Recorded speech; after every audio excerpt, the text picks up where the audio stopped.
In the bustling heart of an urban metropolis, where towering skyscrapers reached for the clouds and the streets thrummed with the energy of millions, Marcus Thompson's life faced a devastating change. At just 35 years old, he had carved out a niche as a dedicated urban planner, earning an exemplary reputation within the city's architectural and community circles. As the days dragged on, Marcus found himself caught in an inexorable tide of public scrutiny. Coffee shops, once filled with friendly conversations, became hushed arenas where his name was spoken in tense whispers. People he used to greet warmly now averted their gazes, making his daily walks through the neighborhood feel like navigating a minefield. Despite the weight of his sorrow, Marcus chose silence over indignation, hoping for clarity in his murky situation. His mind buzzed with thoughts of the people who had once looked to him for guidance and inspiration. How could he reclaim their trust? How could he confront the shadows released by his accuser's cruel hand? In a moment of desperation, he turned to the only solace he knew, his work. Fueled by a fierce determination to not let the accusations define him, he threw himself into his latest project, a community park that would serve as a sanctuary for families and individuals alike. Marcus began rallying the locals, sharing his vision through email campaigns and community meetings. With each story, each idea exchanged, he slowly began to stitch back the trust that felt frayed and splintered. It was then he realized that sometimes the loudest voices were not the ones that needed to be heard. One evening, as he gathered a small group of local activists and artists in a makeshift meeting at the neighborhood community center, Marcus encouraged discussions on the park's design. Ideas flowed like water, igniting a collective passion for a shared dream. As laughter and brainstorming filled the room, he felt a glimmer of hope return. Perhaps in rallying his community for a greater cause, he could begin to repair the rift that had been torn apart by baseless rumors. Each sketch and suggestion became a thread binding them together again, a foundation upon which they could rebuild trust and solidarity. Throughout this process, Marcus received an unexpected ally in the form of Lisa, a journalist who had once been a skeptic of his projects, but had found herself drawn to his unwavering dedication. Intrigued by the stark contrast between the accusations and the Marcus she had witnessed, she sought to dig deeper. A pivotal moment arrived one sunny Saturday as Marcus led a community cleanup initiative in the very space where the park would soon be built. Laughter echoed through the air, mingling with the sounds of children playing and adults chatting animatedly. Watching his neighbors come together stirred a feeling inside Marcus, a reminder of why he had dedicated his life to this community. As he looked around, he noticed many familiar faces smiling back at him, lending their hands freely as they painted benches and planted flowers draping the park in color and life. In the end, it wasn't just about the park or the project. It was a testament to resilience, camaraderie, and the belief that truth would always prevail, no matter how deep the shadows ran. With support flowing from every corner, Marcus realized that even foundations built on trust can withstand storms. And perhaps this trial was not merely a test of his character, but an opportunity to reinforce the bonds that tied him to his beloved community. Their voices began to drown out the whispers. Each act of kindness became a strike against doubt. The park not only stood as a celebration of nature, but also as a monument to the power of unity in the face of adversity. It was a humid Tuesday morning, the kind where the air felt heavy with anticipation. Marcus had just finished a long meeting about sustainable urban projects when he received an unexpected call from his lawyer, Mr. Anthony Rivera. The calm yet firm voice on the other end belied the shock that was about to rain down over him. "Marcus, you need to come to the station immediately, Mr. Rivera said, his tone grave and measured. Hours later, in a stark and fluorescent-lit police interrogation room at the city precinct, Marcus sat in stunned silence, his heart racing and mind swirling with confusion. The air felt heavy with an unsettling tension, contrasting sharply with his usual warmth and approachability. As he looked up, he found himself meeting the scrutinizing eyes of law enforcement officers, their expressions a mix of skepticism and duty. They were intent on unraveling a narrative that felt foreign to him, one that had stripped him of his identity and community standing in an instant. Earlier that night, a burglary had taken place in an affluent part of the city, a neighborhood adorned with lavish homes and pristine lawns. As Marcus sat there, grappling with the surreal nature of his situation, he wondered how quickly the world could shift from admiration to suspicion and how the good deeds he had done could be overshadowed by a fleeting image on a screen. He recalled countless hours spent mentoring teenagers and organizing community events, his voice echoing encouragement and positivity in a world that often overlooked their struggles. Now here he was, fighting to reclaim his name, integrity, and the trust of the very community he had dedicated his life to uplifting. With each passing moment, the weight of his reality pressed harder on his chest. He felt the scrutiny of neighbors and friends weighing down like a leaden cloak, suffocating his thoughts. The rumor mill spun relentlessly, each twist more outrageous than the last, painting him as a villain when all he had ever desired was to be a beacon of hope. The digital age had transformed into a courtroom where judgments were rendered with a click of a button, and he was convicted without a trial. Marcus clenched his fists, resolve igniting within him. He had faced adversity before. This was no different, he reminded us himself. With a deep breath, he remembered one particular teenager he had mentored, Jasmine, who had mission approached him feeling lost and directionless. Through an hour of their late-night discussions about dreams and war aspirations, he had managed to ignite a spark in her. Now a college student, Jasmine had just posted a heartfelt message on social media, urging others to await the truth instead of jumping to conclusions. She, like so many others, believed in him, and their trust fueled his resolve. Marcus knew he needed to respond, not just for himself, but for those who looked up to him. He decided to hold a community meeting, inviting everyone, friends, skeptics, and even critics. He needed transparency and honesty to combat the fog of doubt that one had descended upon him. As he prepared his notes for what he would say, he realized it was time to turn his pain into purpose. How could he use this moment to inspire dialogue about trust, accountability, and the perils of misinformation? What if he could encourage others to share their stories of being misrepresented or misunderstood? If his experience could help others feel less isolated, perhaps it wouldn't just be about saving his reputation, but igniting a broader conversation. The accusation was as shocking as it was inexplicable, considering Marcus's deep-rooted connection with community volunteer work and his impeccable record.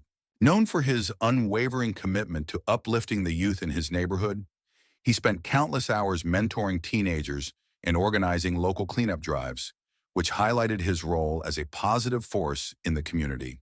These contributions, however, seemed to be overshadowed by the weight of the allegations against him. The courtroom drama that ensued was a spectacle of human emotion and legal strategy, beginning with the first session held in a cavernous chamber of the urban courthouse. The air was thick with tension as rows of stern-faced officials, lawyers, and onlookers filled the benches, each grappling with the gravity of the proceedings. The prosecution presented their case methodically, weaving a chilling narrative that revolved around partial video evidence, questionable eyewitness identifications, and an officer's testimony that dripped with an unsettling eagerness to pin the crime on Marcus. As the prosecutor laid out their claims, the very fabric of truth and justice began to feel fragile, leaving Marcus and his supporters to wonder how a man so deeply embedded in the fabric of his community could be suddenly cast as a villain in this unfolding tragedy. Months before the incident, Marcus had been the picture of success and determination, embodying what it meant to rise above one's circumstances. Born in a modest, tight-knit neighborhood, he navigated an ever-evolving journey marked by hard work, resilience, and an unwavering belief in his own potential. As he reminisced about those formative years, Marcus recalled how the fading sunlight would cast a golden hue over the cracked pavement as he and his mother sat on their worn-out porch, the familiar creaks of the old brick home resonating with their laughter and conversations. They would often discuss his aspirations, fueled by a belief that the future held endless possibilities. "Remember, Marcus," she would say, her voice a soothing balm against the noise of the world. "The world may try to box you in with its prejudices, but you can always redraw the lines with your own hands." Those words, simple yet profound, nurtured his spirit and became his guiding mantra, inspiring him to not only excel academically, but to become a beacon of hope and ambition within his community. With every achievement, he felt a profound sense of responsibility, knowing that he was not just striving for himself, but also paving the way for others who shared his dreams, igniting a spark of ambition in the hearts of those around him. As a child, Marcus was never one to back down from a challenge. If anything, challenges seemed to beckon him like a siren song. Growing up in a neighborhood that bore the heavy scars of systemic injustice, a place where the echoes of inequality reverberated through the cracked sidewalks and fading murals, he learned early on that life was not a fair game, but rather a chess match where the odds were often stacked against him. These formative experiences nurtured within him a fierce determination and an unyielding sense of social justice. He became acutely aware of the struggles endured by his community, feeling a deep-rooted desire not just to succeed, but to uplift those around him.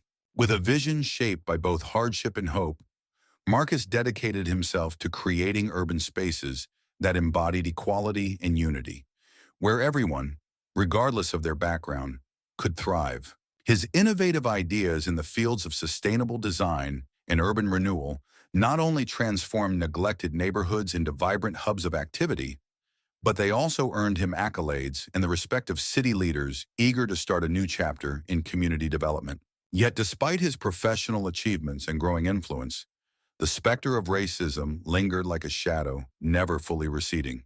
It was a constant reminder that no matter how high he climbed in his career, the systemic barriers tied to his identity were always just beneath the surface, poised to emerge at any moment.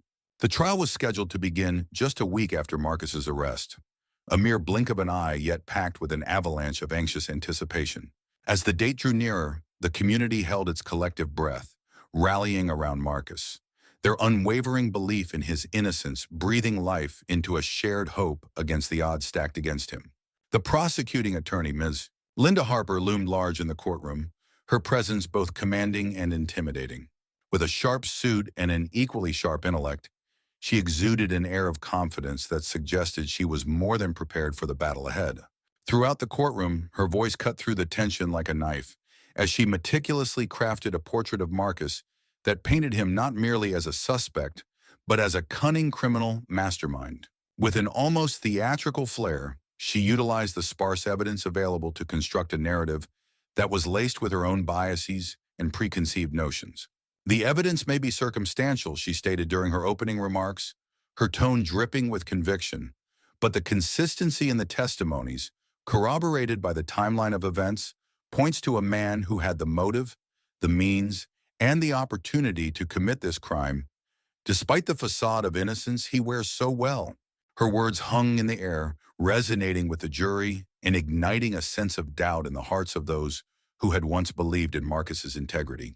Despite the lack of concrete evidence, she skillfully framed her arguments to suggest a deeper, more sinister truth about the man on trial, one that would linger in the minds of the jurors long after her closing remarks. Marcus sat at the defense table, his face a mask of anguish and determination, mirroring the internal battle he was waging against the overwhelming tide of accusations that threatened to engulf him.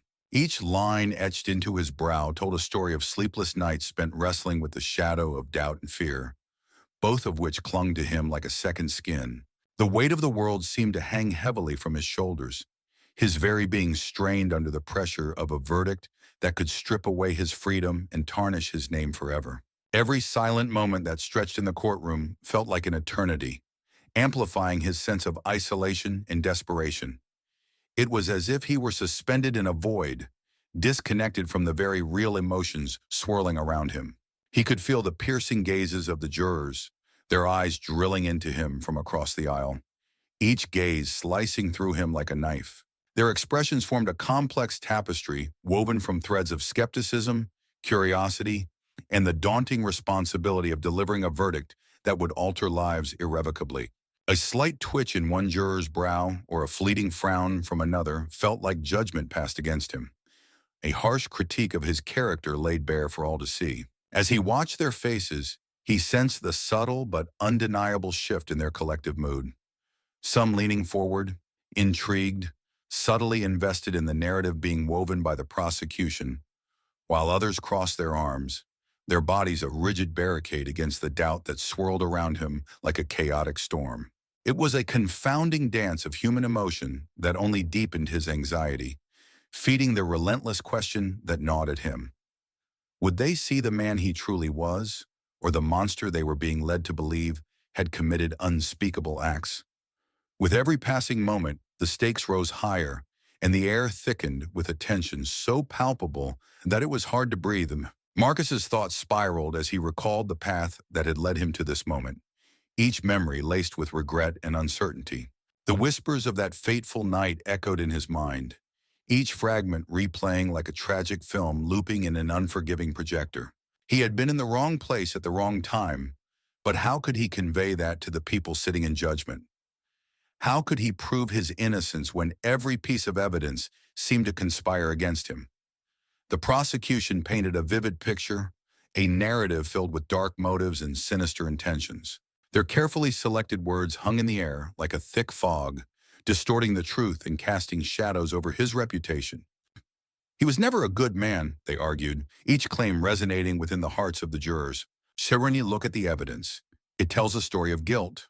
As the defense attorney rose to speak, Marcus felt a flicker of hope ignite within him. The words from his advocate were not just a plea for his freedom, they were a lifeline thrown into turbulent waters. Sonneranum, ladies and gentlemen of the jury, she began, her voice steady but imbued with urgency.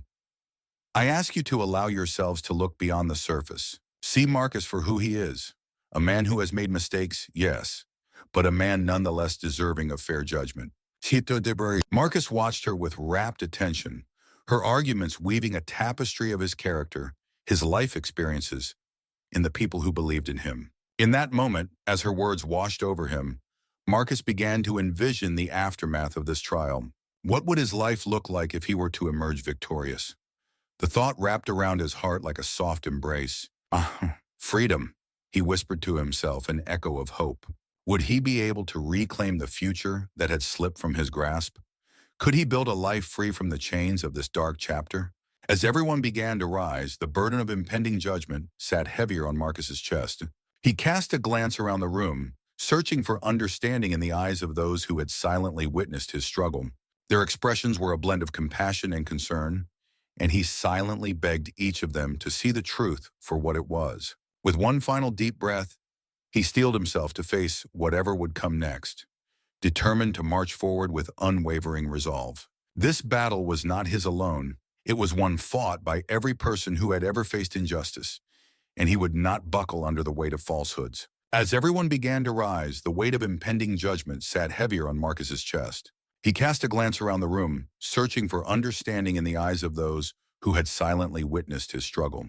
As his eyes flicked around the courtroom, Marcus took in the myriad reactions from the audience, each one a testament to the gravity of the situation.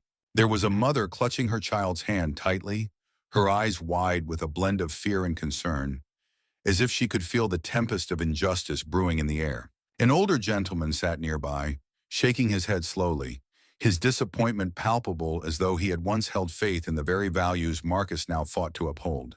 Then there was a young woman in the back, furiously scribbling notes, her brow furrowed in concentration. He wondered if she was documenting the very moments that would shape the narrative of his life. Each reaction fed the tumult of his thoughts, amplifying his resolve to clear his name, transforming his anxiety into a steely resolve to expose the truth behind the shadows that threatened to engulf him. His lawyer, Anthony Rivera, sat beside him, a stalwart presence in the storm, known not just for his legal acumen, but for his unwavering commitment to justice. Anthony was a seasoned defender of civil rights, recognized for his ability to navigate the turbulent waters of the legal system while challenging the status quo. He had built a reputation for taking on cases that others deemed unwinnable, often championing individuals who had been marginalized or wronged by a biased society. As he rose to address the jury, the air in the courtroom shifted. It was thick with anticipation, and his voice boomed with conviction.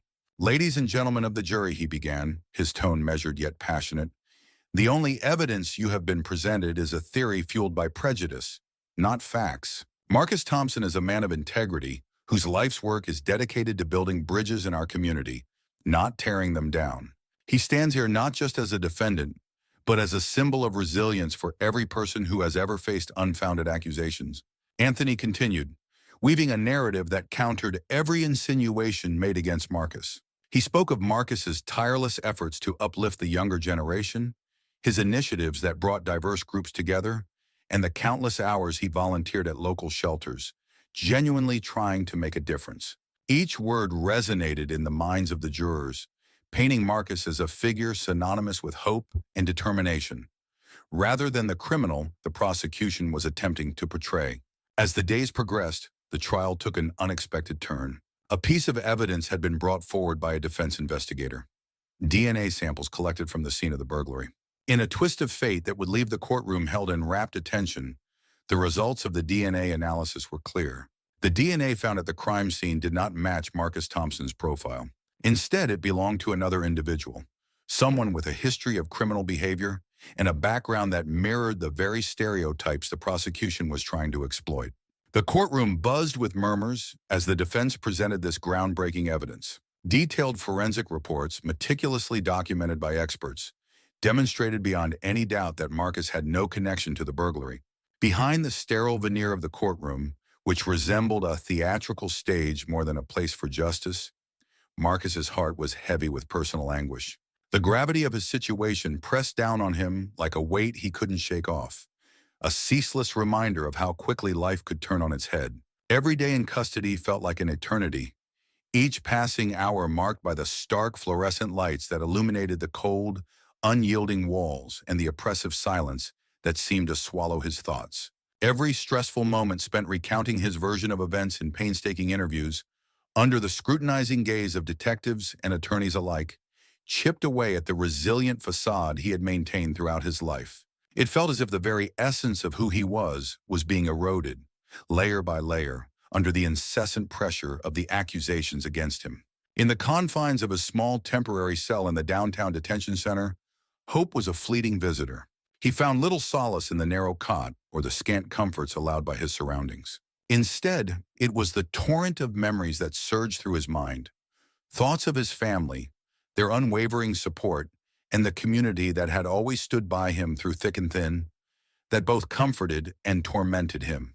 Each recollection was a stark reminder of what he stood to lose, amplifying his despair. The laughter of children playing outside, the smell of his mother's famous lasagna wafting through their home, and the warmth of family gatherings became bittersweet echoes, reinforcing the sense of isolation and desperation that clawed at his spirit. As the days dragged on, Marcus found himself reflecting on choices he had made in his life, some of which now felt like haunting ghosts. Each decision, once seemingly inconsequential, now loomed large in his mind, casting shadows over the present. He often replayed moments with friends, conversations laced with laughter and dreams, and even the quiet ones, sipping coffee at his favorite cafe or walking through the park. Those memories were now tainted with a sense of loss, as if he had let slip through his fingers the very fabric of normalcy.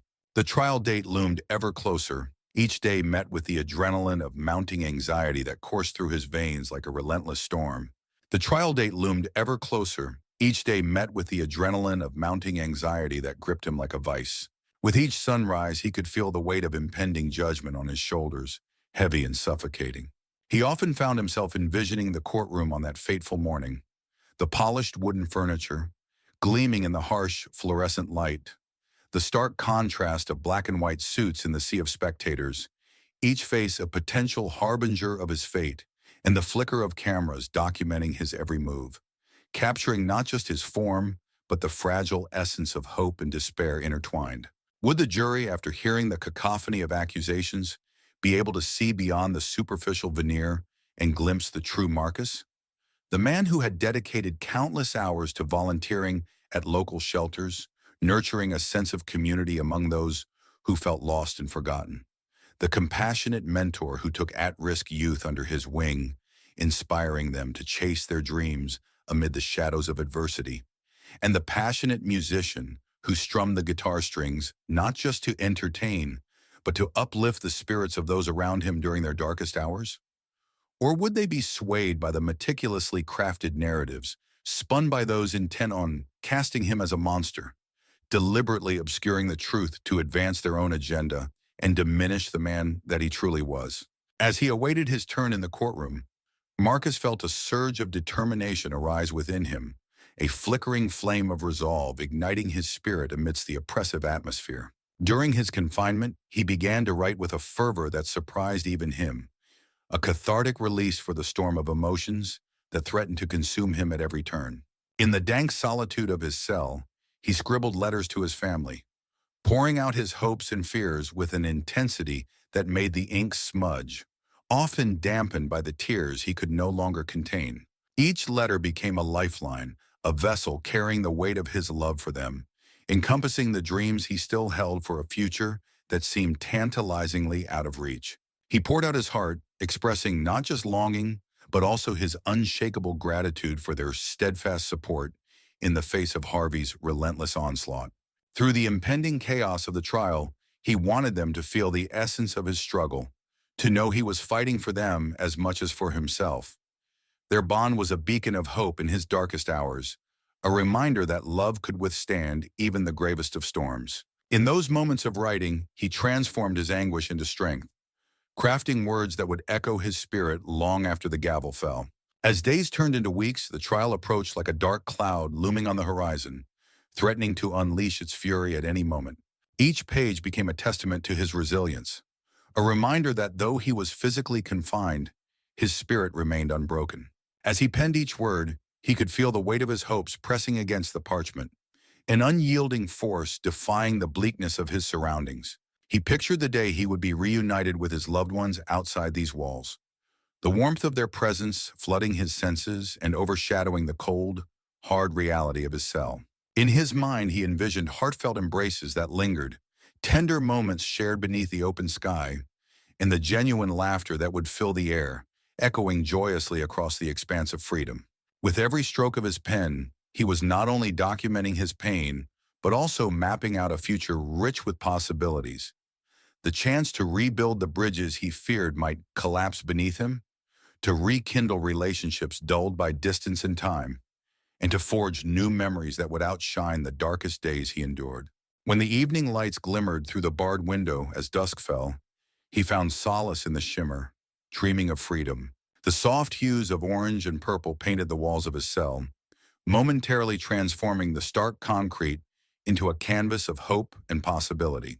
Vivid fantasies of returning to the rhythm of life outside rattled inside him, each pulse of longing spurring him on to envision the mundane yet precious moments he had taken for granted. The smell of fresh air as it danced with the scent of blooming flowers, the laughter of children playing in the park down the street, and the warmth of the sun kissing his skin. These thoughts reminded him that even in darkness, hope flickered like a distant star, always within reach, urging him to hold on just a little longer. It whispered promises of reunion, of long-forgotten faces and stories waiting to be shared, propelling him to keep his spirit alive in the face of overwhelming adversity. In these quiet moments, he clung tightly to the belief that freedom was not just a dream, but an imminent reality, waiting patiently to embrace him once again. With each passing day in his cramped cell, the weight of despair gradually evolved into a burgeoning resolve, akin to a seedling breaking through the hard soil in search of sunlight. One chilly evening, while Marcus was on a brief furlough granted by his lawyer for family support meetings, his sister Tasha sat him down in the modest living room of their childhood home. The warmth of the old wood-paneled walls provided a stark contrast to the cold rain that pounded relentlessly against the windows, a somber soundtrack to their urgent conversation. Tasha's heart ached for her brother. She could see the pain etched on his face as he grappled with the weight of an unjust reality that sought to define him by his circumstances rather than his character. "Marcus," she began, her voice trembling with emotion, "you have to keep fighting, even when it feels like everything is against you. I know it hurts, I know it's hard, but I believe in you. You're not just fighting for yourself. You're standing up against a system that tries to silence men like us," she continued, her eyes fierce with determination. As she spoke, Tasha felt the oppressive fog of despair lift, even if just slightly by the strength of her conviction. She reached for his hand, their fingers intertwining as though to remind him that he wasn't in this battle alone. "Every story of injustice needs a powerful voice to share it, and yours is one that needs to be heard," she asserted. "We are part of a lineage that has fought against oppression, and it's our duty to ensure that our struggles do not go unheard. Look at Mom and Dad, the sacrifices they made. We owe it to them and ourselves to show that courage exists even in despair." Marcus's eyes glistened with unshed tears as he replied in a hushed tone, I still can't understand how this could happen. I've always worked hard, been there for my community. It's like they've erased everything about me, except for my skin. But Tasha, what am I supposed to do when the system I trusted turns its back on me? Marcus felt a surge of hope at Tasha's words, but alongside it came a wave of anxiety. The stakes were high, and the road ahead was fraught with challenges. I'm scared, Tasha, he admitted, his voice barely above a whisper. What if we fail? Tasha tightened her grip on his hand, her determination evident in her eyes. Failure is not an option, Marcus. We have the facts on our side, and we know your heart. There are others who will stand with us. We just need to rally them. She pulled out a worn-out notebook filled with names and potential. Allies, people who had faced similar injustices. Look at this, she said, flipping through the pages. These are families, friends, activists who believe in justice as passionately as we do. They're waiting for someone to lead them. Sononononom. Marcus scanned the names, a mixture of apprehension and excitement bubbling within him. Could they really pull this off? Yet as he thought of his parents' unconditional love and the deep scars they had suffered from the system's neglect, he felt a fire ignite in his chest. What's the plan? He asked, an eager resolve replacing his fear.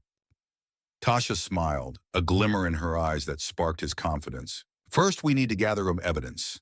Every testimony, every document, every bit of information that counters their prosecution's narrative. Jotwana, next we hold a public meeting to share your story. We want to catch the media's attention and draw a cunning crowd of people who believe in justice. Sharpen.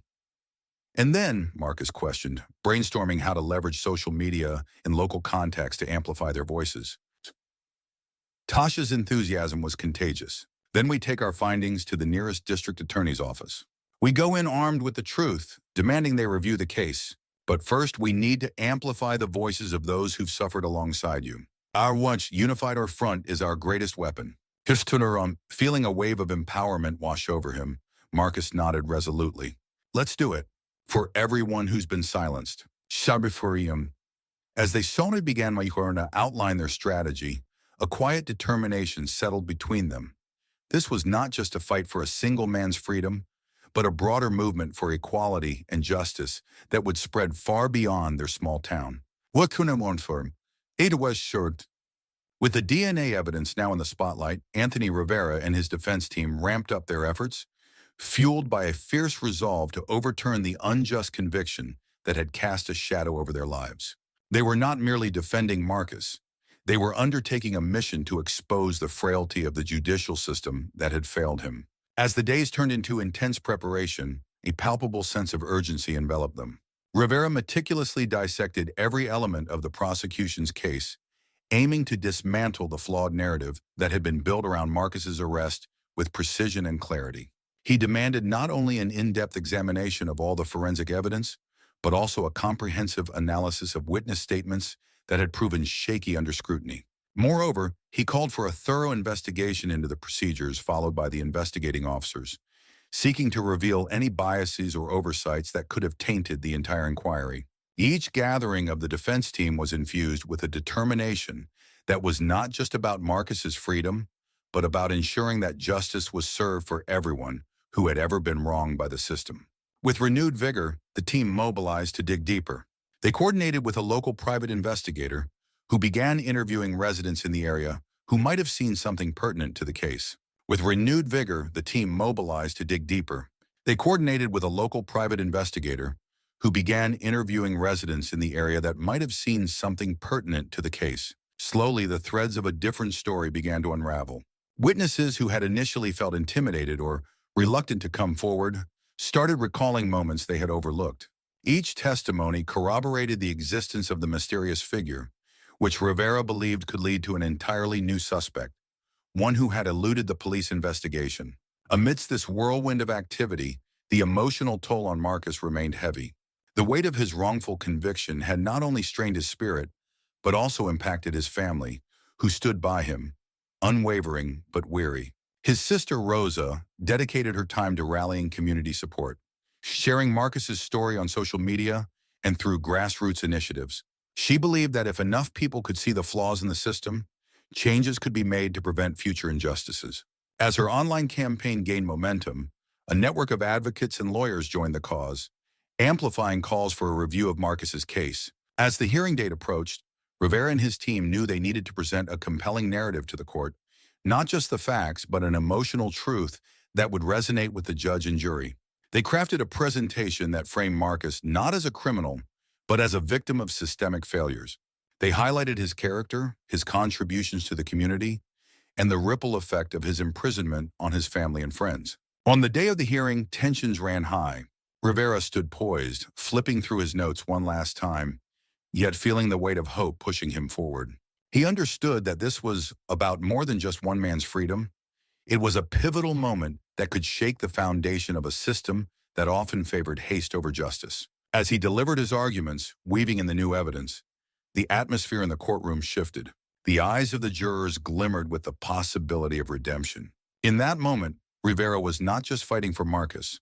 He was fighting for the integrity of a system that was meant to protect the innocent, but had faltered too often. The outcome of the hearing remained uncertain, but the defense team stepped outside the courtroom united in their belief that truth eventually would rise to the surface. The battle was far from over, but every victory, no matter how small, ignited a spark of hope, shaping a battle cry for justice that echoed beyond the four walls of the courtroom. In a series of highly charged courtroom exchanges, Rivera passionately dissected and challenged every assumption put forth by the prosecution. His commanding presence resonated throughout the courtroom as he presented expert testimony from renowned forensic analysts who meticulously detailed the painstaking process of matching DNA profiles.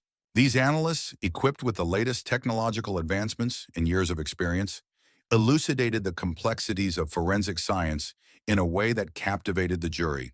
"The science is clear," Rivera asserted, his voice steady yet infused with urgency. "If we ignore factual evidence in favor of stereotypes and bias, then we not only distort the truth, but also open the door to countless injustices that could ensnare the innocent. This trial is not just about one man's fate. It reflects our legal system and its capacity for compassion and understanding in the face of prejudice." His words hung in the air, a stark reminder that the stakes transcended this specific case, challenging the fundamental values of justice and equality. Over the course of the trial, fittingly dramatic flashbacks to Marcus's past life intermingled with sobering courtroom revelations. Vivid images of a young Marcus playing joyfully in the humid playgrounds of his neighborhood, his laughter ringing like melodious chimes under the bright summer sun, formed a stark contrast to the grim realities he now faced. The warmth of childhood innocence enveloped those scenes, evoking a sense of nostalgia that resonated with all who knew him. As these recollections unfolded, his mentors and community leaders passionately remembered him not just as an individual, but as a symbol of hope and potential, someone who embodied the very dreams of the neighborhood. They spoke of his unwavering integrity, a flickering flame that refused to be extinguished despite the adversities he encountered.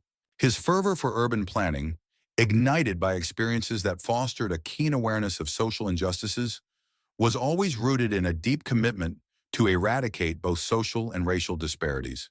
This fiery passion propelled him to envision inclusive communities, where every voice mattered and every dream had the chance to thrive, making his current plight even more tragic in the eyes of those who believed in him. Outside the courthouse, a sea of colors filled the atmosphere as the community rallied in a powerful display of unity and solidarity. A heartfelt conversation unfolded between Marcus's best friend Jamal and a local community organizer, Denise, each conveying the weight of their shared burdens. In a quiet corner of the dimly lit room, where the low hum of other discussions faded into the background, Jamal confided, his voice trembling with emotion, "I remember when Marcus used to say that our biggest crime was not standing up for one another, not having each other's backs in a world that constantly tries to tear us apart. Now it feels like his crime is being punished more severely than the one he didn't commit, as if the very essence of who he is has been overshadowed by this injustice." As he spoke, the flickering candlelight mirrored the turmoil in his heart, and the dancing shadows across the walls echoed the chaos of their lives, shaken by systemic failures. Denise took a deep breath, her resolve strengthening as she looked around the makeshift gathering space. The air was thick with anticipation, Her community had come together for the monthly rally, a significant stepping stone in their quest for justice. Each face reflected the same grit she felt within herself, a beautiful mosaic of stories converging into one shared mission. She could see familiar faces, parents who had lost children to systemic neglect, elders who had fought for civil rights long before Denise had taken her first breath, and young activists whose energy reinvigorated her spirit. As the crowd began to assemble, Denise felt an electric charge in the air, a palpable sense of unity. She stepped onto the small makeshift stage, her heart pounding with both excitement and responsibility. "Thank you all for being here today," she started, her voice steady yet filled with emotion. "Each of us carries a story, a reason for being here that none of us should forget. Today we stand not just for ourselves, but for every soul who feels unheard and unseen." The crowd erupted in applause, a wave of encouragement washing over her. She continued, speaking passionately about systemic changes needed within the education system, housing policies, and healthcare access. With each point she made, she witnessed nods and heard murmurs of agreement from those listening intently. It was these moments. They reminded her of the power of community, of standing shoulder to shoulder, knowing they were all part of something greater. "But we must remember," she added, "that our fight goes beyond what is right in front of us. We must envision a world where equity is not just a dream, but a reality. We need to hold our leaders accountable and ensure that our voices become an unyielding force for change." The cheers grew louder, flushing her cheeks with pride. This wasn't just her fight. It was a collective effort, a symphony of voices harmonizing together to create a resonating call for justice. Denise knew their journey was long and riddled with challenges. But as she scanned the room, filled with unwavering determination, she understood that they would not face it alone. As the rally concluded, Denise stepped down from the stage, her heart racing. It was a small victory, yet each step felt monumental. She intertwined her fingers with those of a fellow activist, a young woman named Amira, whose enthusiasm mirrored her own. Together, they began organizing smaller workshops, empowering others to tell their stories, and connecting with local leaders who could help amplify their message. Every workshop became a beacon of hope, drawing more people into the fold, deepening the roots of their movement. With each passing day, Denise realized that every action, no matter how small, was essential. The groundwork they were laying now would blossom into a change that would transform not only their community, but also the narrative of justice itself. It was a dream she held dearly, the belief that one day, the voices of the unheard would rise so powerfully that the echoes of their struggle would resonate for generations to come. This outpouring of support not only uplifted Marcus, but also ignited a much-needed introspection among those operating within the upper echelons of the justice system. As resonating voices from the community began to echo in the halls of power, officials were compelled to confront their own biases that had long been buried under the weight of tradition and inertia. The wave of activism surrounding Marcus prompted some to actually re-examine their perspectives, leading to candid discussions about the systemic flaws that had allowed such a shaky and potentially prejudiced case to gain momentum in the first place. The uncomfortable realization that the case against Marcus was not merely a misstep, but rather symptomatic of a larger, deeply ingrained issue, began to seep into the consciousness of decision-makers. These high-ranking officials, once comfortable in their roles, found themselves grappling with the possibility that their assumptions could contribute to the very injustices they had vowed to uphold. A sense of urgency hung in the air, as the collective will of the community demanded not just a resolution for Marcus, but a re-evaluation of the fundamental principles that guide the justice system itself. With mounting evidence in favor of Marcus, the trial entered its closing phase.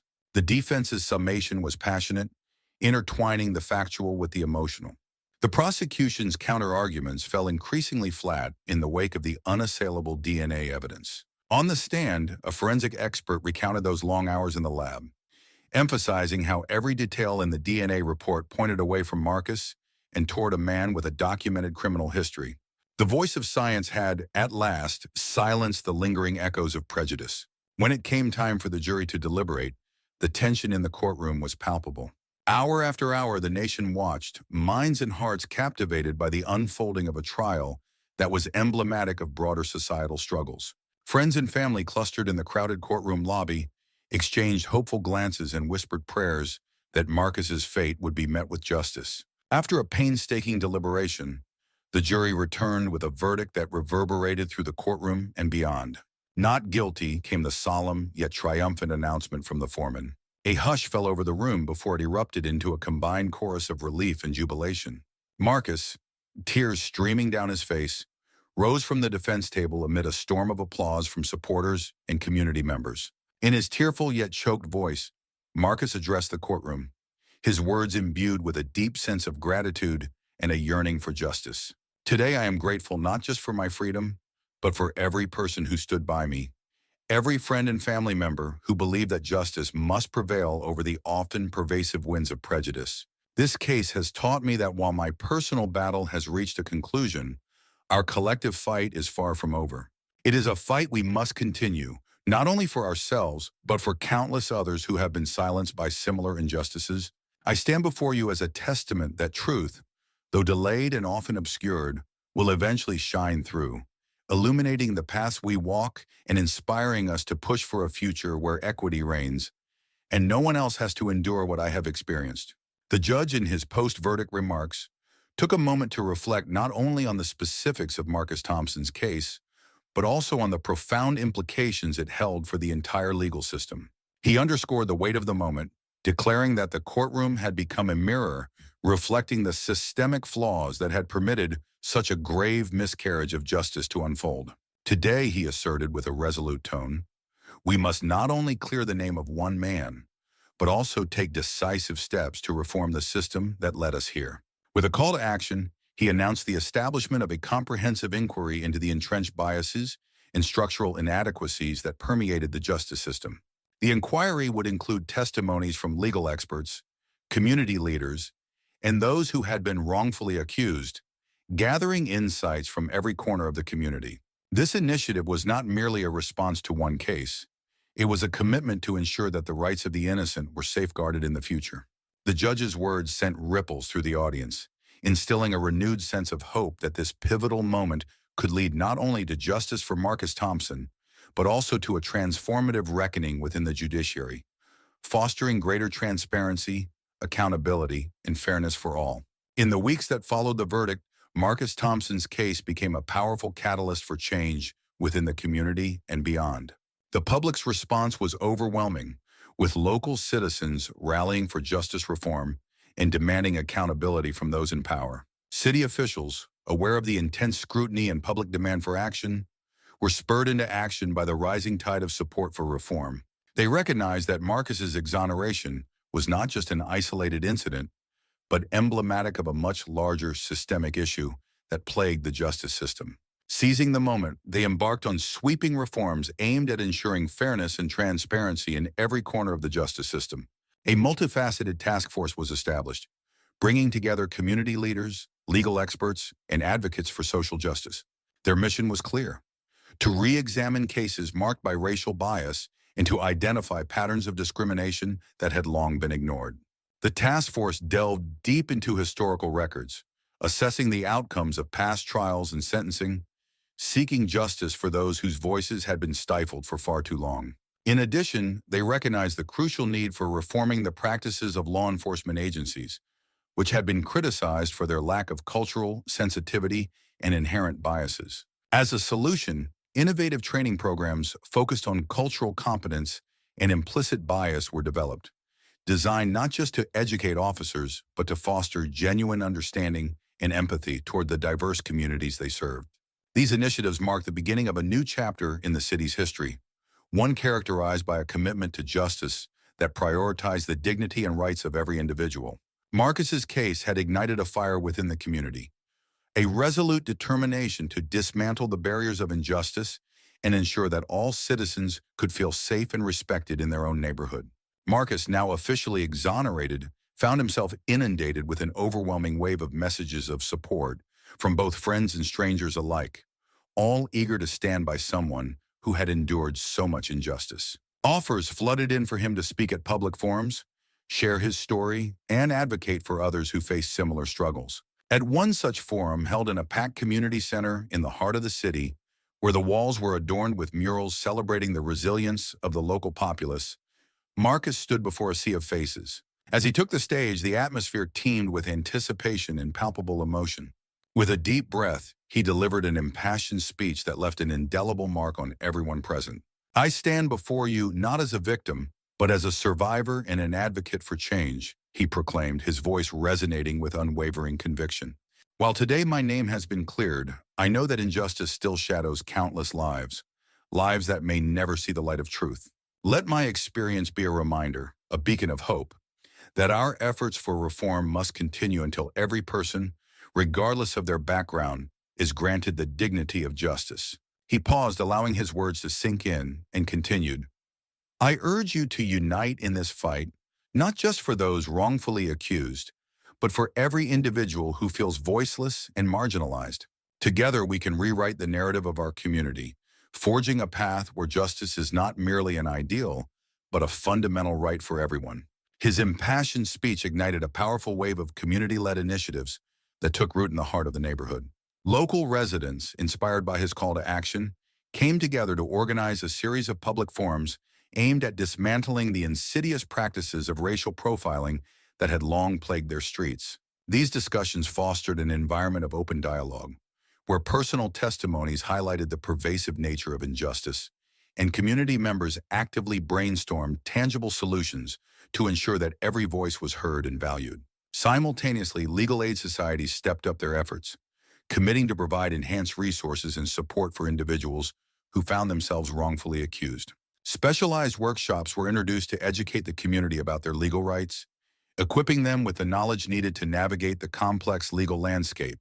Additionally, these organizations began to collaborate with local universities to recruit law students eager to volunteer their time and skills to assist those in need, bridging the gaps in legal representation that had existed for far too long. Meanwhile, Marcus slowly began to rebuild the fragments of his disrupted life with a determination that surprised even him. Meanwhile, Marcus slowly began to rebuild the fragments of his disrupted life with a determination that surprised even him. Each day was a delicate balance between confronting the deep scars left by his tumultuous experiences and nurturing the burgeoning empathy that had become his new foundation. The wounds of his past, while painful, served as a wellspring of understanding, compelling him to seek out the stories of others who had faced adversity. With a renewed sense of purpose, he returned to his work in urban planning, a field he had always been passionate about, but now saw through a different lens. Every project he undertook became not just about infrastructure, but about the heart of the community itself. He focused on transforming the neglected parts of the city, turning desolate lots and rundown neighborhoods into vibrant community spaces alive with the sounds of laughter and hope.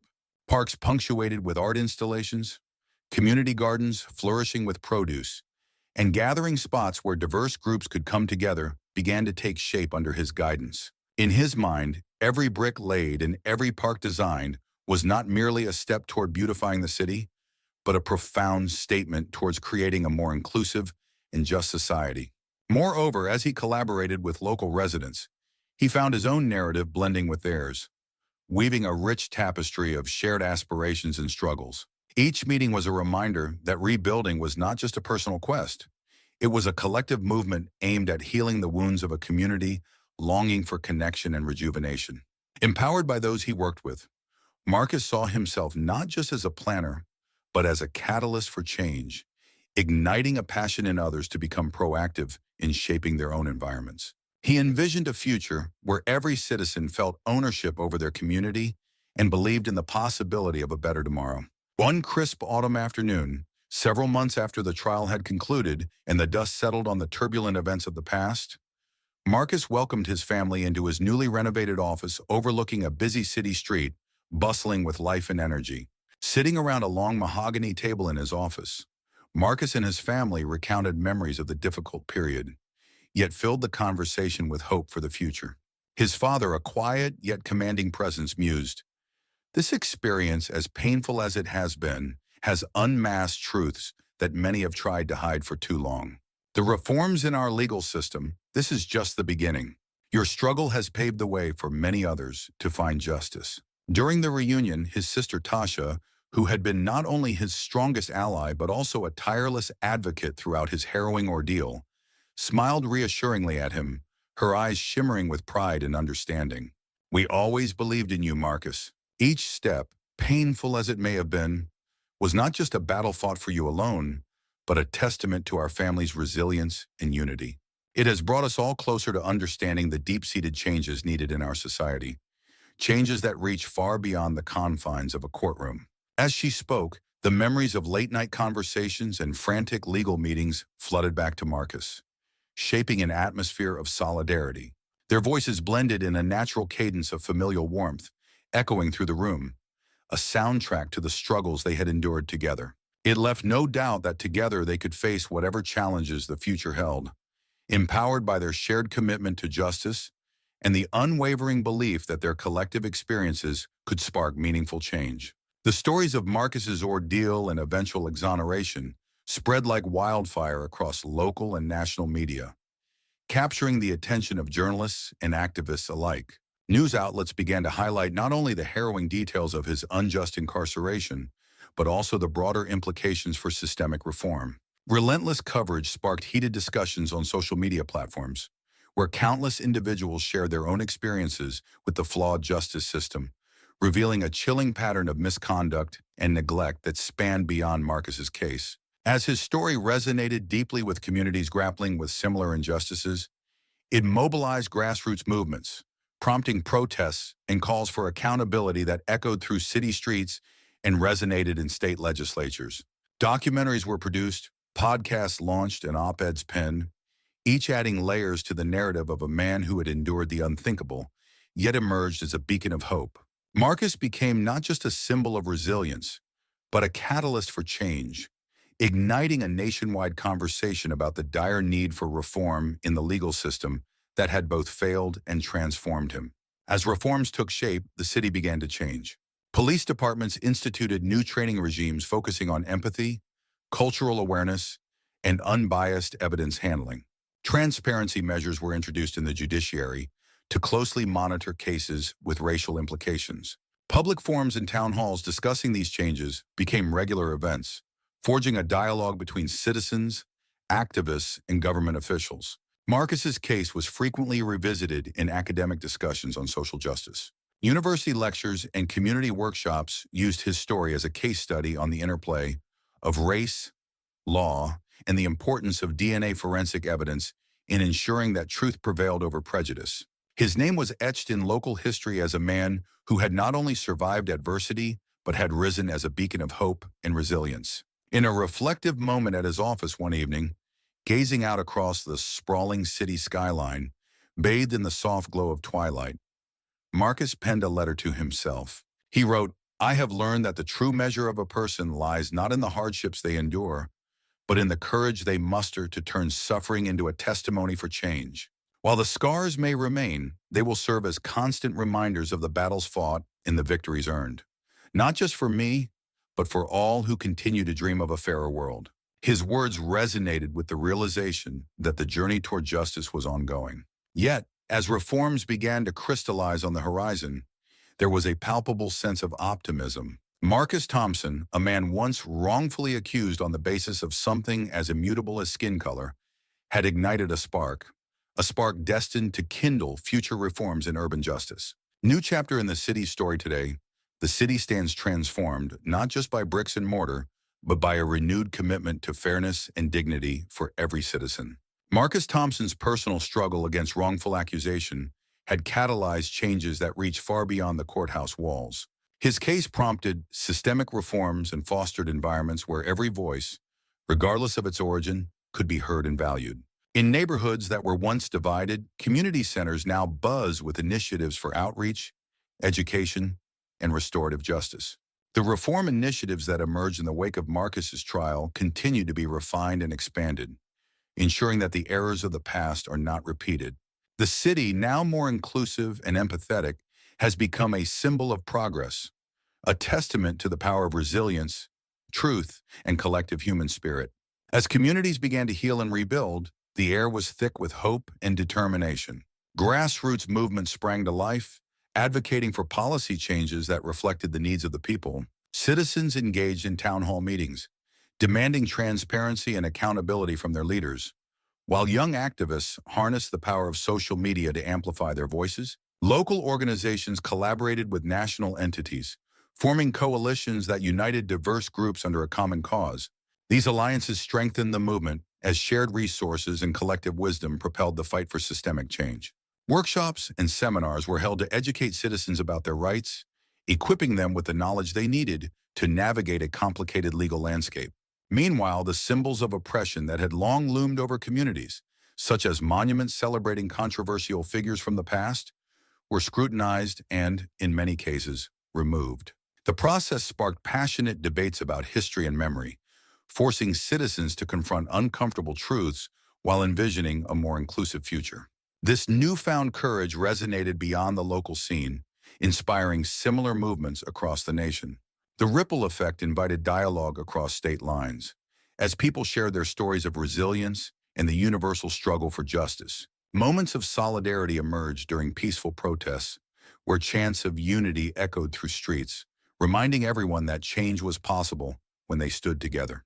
As laws and policies began to shift, the next generation grew up with a renewed sense of agency. Schools incorporated discussions about civic responsibility and social activism into their curricula, empowering students to see themselves as catalysts for change. Art, music, and literature flourished, embodying the spirit of the movement and infusing cultural narratives with messages of freedom and equality.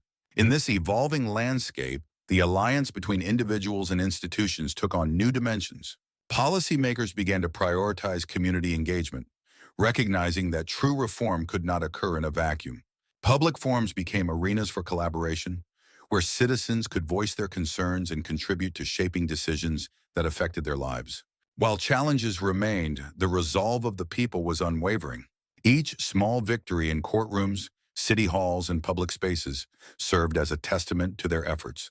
The journey of justice, once fraught with despair, began to blossom into a movement characterized by empowerment, resilience, and an unwavering vision for a fairer society. As the sun set on a turbulent chapter of history, it rose anew on a landscape brimming with potential, where justice was no longer a distant dream, but an achievable reality forged by the hands of those who dared to believe in change. And so, the long road to justice, marked by sorrow, struggle, and eventual triumph, has paved the way for a new era of reform. Marcus Thompson's story is a living reminder that even in the face of systemic bias and injustice, truth, fortified by evidence and the unyielding support of family and community, can lead to transformational change.